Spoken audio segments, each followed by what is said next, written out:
Hello friends, तो आज हम सीखेंगे मराठी स्वरमाला। मराठी स्वरमाला में कुल 12 स्वर होते हैं।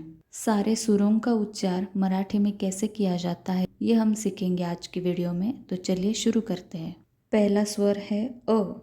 अ से होता है अनानास। दूसरा स्वर है आ। आ से होता है आग। अ और आ का उच्चार जो है वो अलग है। अ का उच्चार जो है वो बहुत शॉर्ट है, सिर्फ अ। और जब हम आ कहते हैं तो आ का उच्चार जो है वो दीर्घ है, लॉन्ग उच्चार है उसका, आ। आई होप आपको अ और आ के उच्चार का डिफरेंस समझ में आ गया होगा। तो अब हम आगे बढ़ते हैं। तीसरा जो स्वर है वो है ई। ये छोटी वाली ई है तो इसका उच्चार भी शॉर्ट ही रहेगा, सिर्फ ई। छोटी ई से शब्द होता है इमारत। चौथा स्वर है ई। ये ई जो है वो बड़ी वाली ई है तो इसका उच्चार भी दीर्घ होता है, ई। और इस ई से शब्द होता है इडलिंबू। पांचवा स्वर है ऊ। ये छोटी वाली ऊ है, इसका स्वर भी शॉर्ट ही रहेगा।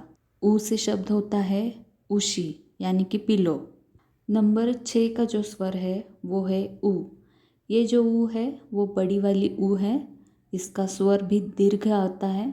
इस ऊ का जो उच्चार है, जो स्वर है वो दीर्घ आता है, ऊ।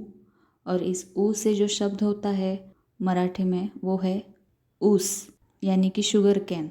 सातवां जो स्वर है वो है ए, और ए से शब्द होता है एड़का।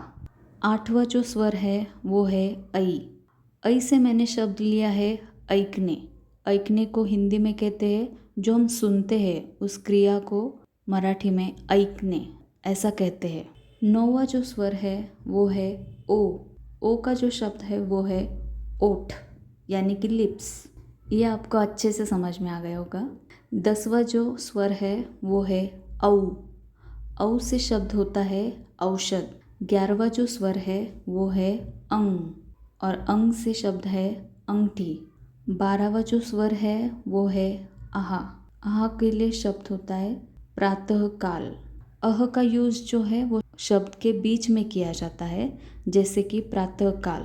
इस शब्द में आपको बीच में जो 2 डॉट दिख रहे हैं वहाँ पे हमने अह का इस्तेमाल किया है। प्रातः काल का मतलब है सुबह का समय।